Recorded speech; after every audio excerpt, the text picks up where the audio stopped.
뭐 사실은 이게 두 가지로 생각해야 될 것 같아요. 그게 뭐냐면 기존의 포트폴리오를 갖고 있는 사람, 두 번째는 지금 들어갈 수 있는 사람. 물론 어떤 사람은 난 기존 것도 갖고 있지만 이거에 난 크브라면 안 갖고 있고 지금 투입할 돈이 있다. 그러면 양쪽 전략을 다 쓸 수 있겠죠.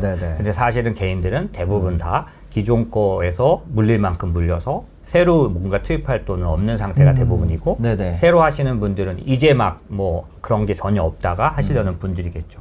그런데 새로 투자를 하시려는 분들에게 있어서 지금은 정말 너무너무 좋은 불확실성이랄까 지금처럼 악재가 막 만연한 이런 때가 그 갈등 없이 투자하기에는 제일 좋은 한 번에 하려고 하니까 어렵지 사실 이 기간을 잘 계속해서 투자를 하거나 뭐 그런 식으로 하면은 제일 좋은 때고 시장이 의심 없이 긍정적으로 볼 때는 지나고 보면 항상 그때는 좀 팔았어야 되는 때죠.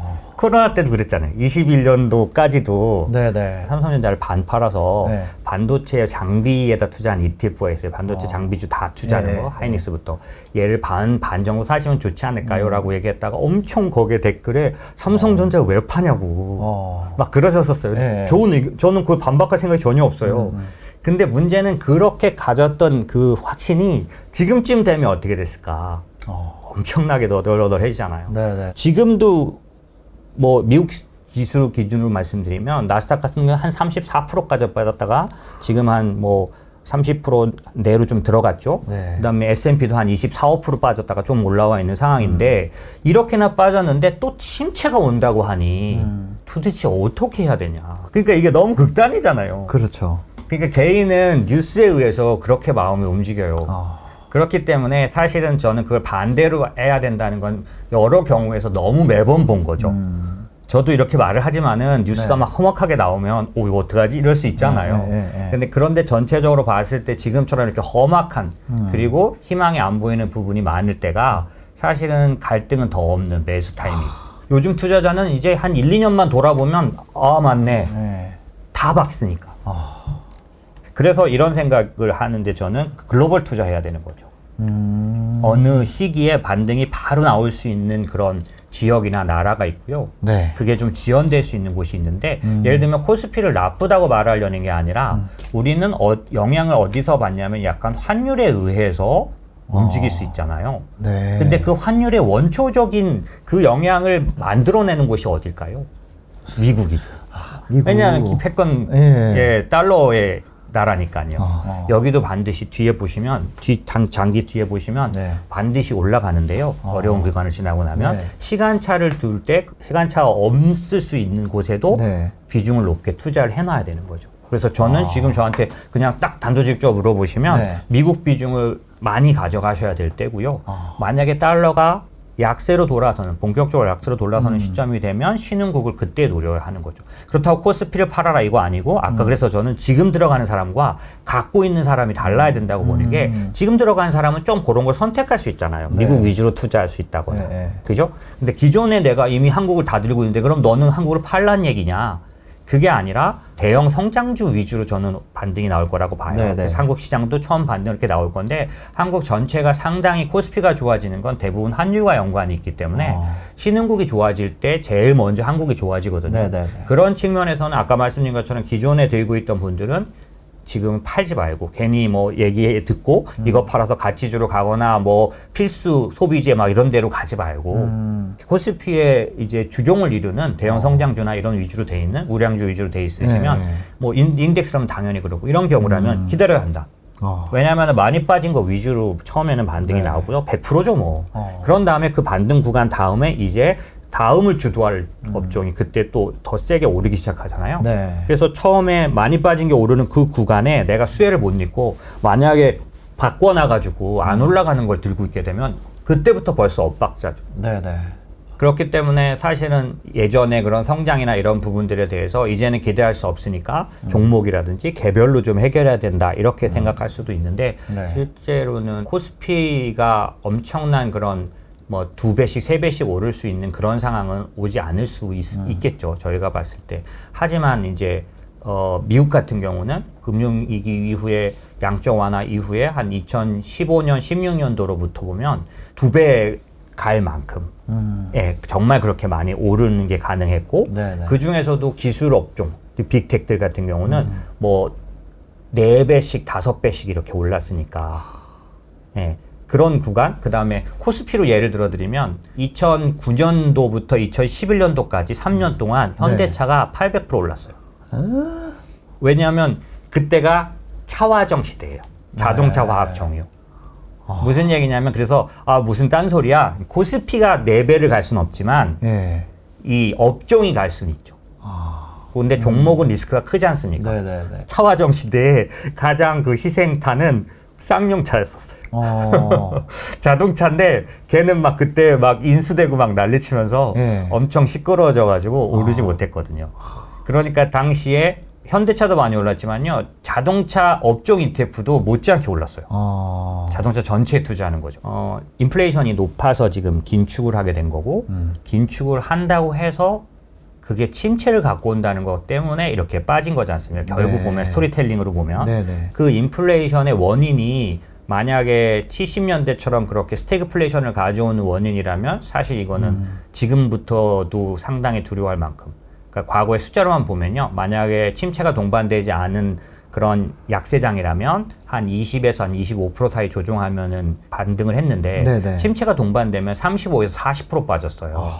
지금 미국 기준으로 한 25% 빠진 거거든요. 이게 지금 조금 더 올라가 있긴 한데 그러니까 최소한 15% 정도 더 빠질 수 있는 게 침체 네네. 이게 뭐냐면 침체를 동반했을 때. 네. 그런데 이제 이게 침체를 동반한 뭔가 그런 거를 결정하는 게 뭐냐면 인플레이션이 잘 조절 안 된다면 70년대처럼 내려갔다가 또 기어 올라와서 네네. 70년대 후반과 80년대 초까지 그렇게 그 한 3-4번에 걸친 인플레이션 상승기를 가졌는데 조절이 안 된다고 되면 아마 힘들어질 텐데 네네. 그래서 그 이제 인플레이션에 대해서 이유를 뭐라고 보느냐라고 하는 게 중요한데 저는 인플레이션이 70년대의 그런 원인에 의한 게 아니라고 봐요. 그러니까 그냥 간단히 말씀드리면 이건 조절될 인플레이션이다. 그러니까 한 2023년도 하반기쯤 들어가면 상당히 낮은 인플레이션까지 내려올 거다. 네. 당장은 못 내려오는 게 주거비 관련해서나 임금 관련한 인플레이션이 약간 그 금방 떨어지지 않는 그래서 그 스티키 인플레이션이라고 하는데 한 번 올라가면 쉽게 안 내려온 인플레이션이 있어서 올해 말 4%대 내년도 하반기 되면 뭐 2%대까지도 떨어질 거라고 저는 보는 쪽이에요. 그러면은 뭔가 없어지는 인플레이션이라는 뜻이잖아요. 네네네. 구조적인 인플레이션 아니라는 네. 거고 그 없어지는 인플레이션은 저는 어디서 왔다고 보냐면은 이 코로나 쇼크가 셧다운 쇼크이기 때문에 못 나가서 활동을 못해서 생긴 그러니까 공급망 병목 문제 때문에 생긴 그러니까 인플레이션은 두 가지가 있는데 공급축 인플레이션이 있고 수요축 인플레이션이 있어요. 네네. 근데 전형적으로 공급축 인플레이션이고 여기에 더 과다해서 9.1까지 미국 같은 경우 간 이유는 못 나갔는데 그 상황에서 그러니까 역사적으로 유례가 없게 미국이 거기다 돈을 퍼부었잖아요. 네네. 그러니까 못 나가는데 돈은 있으니까 주문은 엄청 냈을 거 아닙니까? 네네. 그래서 상품 인플레이션이 그러니까 가수요에 의한 그런 인플레이션이 겹치면서 공급망 병목 현상이 심각하게 9.1까지 올려놓은 거에 물론 지금 에너지 이런 것들이 다 여러 이제 거기에 생각지 않은 전쟁이 터졌고 그다음에 중국이 제로 코로나 들어갔고 이게 다 공급망 병목을 어렵게 만드는 부분이고 네네. 에너지 쪽 인플레이션이니까 이게 조절된다고 저는 보는 건데 원래는 자동차 수요가 이렇게 빨리 좋아질지 몰랐어요. 자동차 회사들이. 그래서 자동차 안에 들어가는 반도체 칩 주문을 취소했어. 예. 대신 코로나 터지니까 그 재택 막 이런 거 하면서 PC나 이런 테크 쪽의 칩 주문이 훨씬 더 늘어나면서 그쪽으로 주문을 다 돌려버린 거예요. 네. 그러는 바람에 자동차 반도체 칩이 부족 현상이 심화되면서 자동차 가격이 지금 미국 같은 경우에 인플레이션에 거의 뭐 지금 9.1이면 거기에 1.5는 자동차에서 온다고 할 정도거든요. 네네네. 그러면 이게 사실은 바뀌기 때문에 그렇게 되면 내년도 제가 생각할 때는 자동차 가격이 내려가는 것뿐만 아니라 지금 못 만들어서 실적이 안 나온 것들에 대한 보상이 나올 거라고 보고 또 하나의 팩트는 전기차죠. 지금 사실은 모든 자동차 업체가 전기차 쪽으로 가고 있으니까 네. 그런 변신에 의한 주가 리밸류에이션이 생길 거라고 보는 거죠. 그래서 네네. 이런 게 합쳐지면 제 생각에는 뭐 그냥 간단하게 딱 말한다면 자동차 업종 좋아 보인다. 뭐 그거와 딱 연결된 거 제가 침막 말씀드린 반도체 당연히 괜찮겠죠. 네. 그것도 피해 업종이에요. 반도체도. 지금 현재 이렇게 삼성전자 주가가 지금은 좀 요즘 움직이지만은 네네. 그 전에 계속 그 부침 나쁘게 평가됐던 이유가 재고 수요가 적어지고 뭐 이런 것들 때문이었는데 그게 이제 여러 가지 면에서는 제가 볼 때는 공급망 문제랑도 겹쳤고 그다음에 지금 이런 인플레이션과 관련된 거에 피해를 입었다고 보는데 네. 이제 그런 부분들이 사실은 최대 수혜 업종이 되지 않을까라고 생각하는 거죠. 시장의 내러티브라는 게 있는데 코스피도 이제 그거를 같이 따라가기 때문에 근데 미국 시장과 같은데 지금 현재 미국 시장의 내러티브가 뭐였냐면 아까 말씀드린 것처럼 인플레이션이 생각보다 세게 나와서 이게 쇼크를 줬기 때문에 연준이 제롬 파월이 잘못 판단하는 바람에 이게 나타났고 네. 얘의 역습을 받을 수도 있다는 것 때문에 긴축 금리를 세게 올린다고 선언을 하면서부터 사실은 올해 막 빠지기 시작한 거니까 네. 내러티브가 어떻게 봤냐면 인플레이션 쇼크 그다음에 긴축 쇼크 그거에 의해서 이제 자이언트 스텝이 막 나오는 날부터 크게 6월 초에 빠졌던 거잖아요. 네네. 그래서 충격을 받았던 거고 그게 이제 지금은 침체 내러티브로 간 거죠. 그러면 이제 침체가 온다라는 건데 실제로 그 침체에 관련해서도 이미 시장이 저는 많이 반영했다고 봐요. 그래서 말씀하신 대로 여기서 더 많이 빠진다고 하면 침체가 이제 새로 반영될 거라면 더 많이 빠지겠죠. 그런데 네. 반영은 많이 했지만 마지막으로 아직 반영 안 한 부분이 뭐냐면 침체에 들어가는 그런 전조 중에 뭐가 있냐면 기업의 EPS가 상당히 떨어져요. 그래서 지금 마지막으로 남아있는 관문이 네. 미국은 지금 2분기 어닝 지금 막 중간에 한 25% 발표했습니다. 한국도 지금 뭐 쭉 계속 나오고 있는 중인데요. 네네. 이 어닝에서 확인을 어느 정도 하고 나면은 그러면은 이게 이제 충분히 반영됐다든지 이런 게 좀 나올 수 있는데 현재는 제가 볼 때는 아직도 끝이 아니고 이제 어닝 쇼크까지가 마지막 반영이라고 보거든요. 네네. 좀 더 빠질 수 있는 거고 다만 이거를 항상 알아야 되는데 시장은 짧게는 3개부터 길게는 30개월 정도까지도 앞서갈 수 항상 내가 아는 뉴스는 네. 이미 반영됐다 이렇게 보는 게 맞죠. 네. 이번에도 그냥 전형적으로 그래요. 왜냐하면 제가 본 시장 중에 이렇게 공포를 네. 미리 심각하게 반영하는 시장은 또 처음 봤어요. 그 미국 금리로 4%까지 올라갈 거로 막 반영하고 네. 침체에 들어간 걸로 막 반영하고 네. 그러니까 이렇게까지 공포가 앞서가는 건 처음 봤거든요. 근데 어찌됐든 이렇게 드러나서 그렇지 과거에도 시장은 언제나 먼저 반영했기 때문에 언제든지 간에 종목이나 그런 시장의 바닥은 이런 뉴스 6개월 전에 지나간 걸로 항상 나중에 밝혀지죠. 그래서 이제 저가 이제 어떤 걸 좀 중요하게 생각하냐면 고객분들한테 설명하려고 하면은 단순하게 이제 이런 시장에 대한 이런 주가가 움직이는 거나 그다음에 업종을 보는 이런 것도 굉장히 중요한데 네. 그 시장을 움직이는 커다란 힘이 있다. 네. 근데 그것 중에 이제 우리가 쉽게 발견할 수 있는 거는 경기 사이클이고 경기 사이클이란 말은 순환한다는 거잖아요. 네, 네. 내가 알지 못하는 순간 어느 순간 오는 거예요. 우리가 지금 이렇게 덥지만은 뭐 네. 음력으로 언제 딱 되면은 갑자기 선선하고 우리가 따지고 있지 않을 때 이미 와 있잖아요. 네, 그쵸, 그런 것처럼 이 경기 순환도 어느 순간에 그 전환돼 버렸기 때문에 네. 그 경기 순환을 챙기고 있는 사람들은 조금 일찍 살 수 있거든요.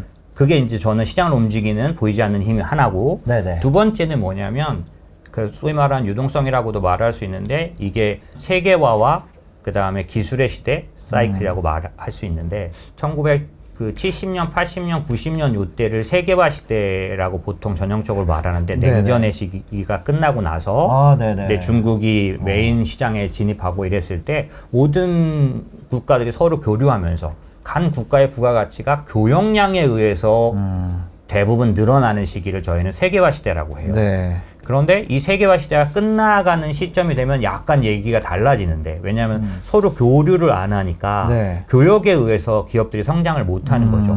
이게 어떤 의미냐면 교역에 의해서 성장한다는 의미는 애플이 기술 기업으로 보이기 때문에 기술 얘기도 해야 되지만 만약에 그냥 단순하게 어떤 그냥 일반적인 기업이라면 중국에서 생산을 하기 때문에 이미 20% 싸게 생산할 수 있게 되면 그쵸. 마진 20%를 네, 걸고 그죠, 들어가잖아요. 그죠. 이게 세계화 시대의 전형적인 특징이죠. 네. 특별한 기술이 필요한 게 아니라 싼 인건비가 싼 지역을 확보해서 거기에서 생산을 하는 것만으로도 20%를 벌 수 있으니 네. 이 기업이 어떻게 성장하냐면 어디서 만들어가지고 움직이는 그 글로벌 밸류 체인을 잘 만들어 놓기만 해도 네. 기업이 커지니까 부가가치가 이렇게 교역량으로 올라가는 시기가 있는데 네네. 이게 이제 70년대부터 냉전 이후에 2010년도까지 금융위기 전까지라고 네. 볼 수 있는데 지금은 누가 봐도 세계화 시대가 아니지 않습니까? 그죠. 탈세계화 서로 국가 간의 교역 안 하고 네. 지금은 이제 블록화 된다라고 하고 글로벌 밸류 체인도 다 바뀌게 되고 이럴 텐데 그러면 도대체 기업은 어떤 걸로 부가가치를 늘릴 수 있느냐라고 하면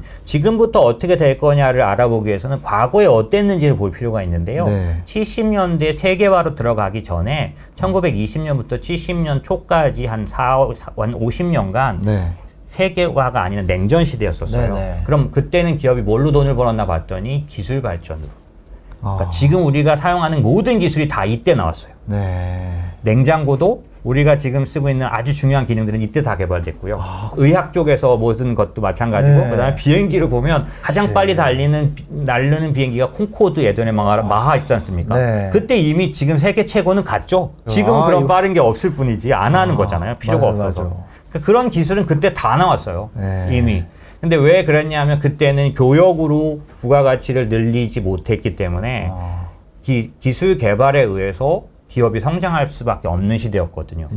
그런데 이제 교역으로 성장할 수 있는 시기가 오니까 어느 회사도 기술에 투자하지 않죠. 그래서 2010년도까지 금융위기가 터지기 전까지는 세계화에 발맞춘 기업들이 전 세계 1등이었어요. 그래서 2010년까지 만약에 2009년, 8년 이럴 때 전 세계 가장 큰 회사 10위 시가총액 10위를 보면 그 안에 에너지, 자동차, 뭐 은행 이런 것들이 들어가 있었어요. 전부 다국적 기업 구조일 때 클 수 있는 업종이죠. 그런데 2010년도부터 달라지기 시작했는데 지금 만약 전 세계에서 가장 큰 기업 10개를 꼽으면 7개가 기술 플랫폼 기업입니다. 우리가 아는 빅텍들이죠. 기술 기업이에요, 간단히 말해서. 변화가 왔죠. 문제가 있는데 중국이라면 약간 이제 어려움이 있죠. 그러니까 저는 이게 생각이 다 다르실 거예요. 중국 투자를 부르짖는 분 많으시잖아요.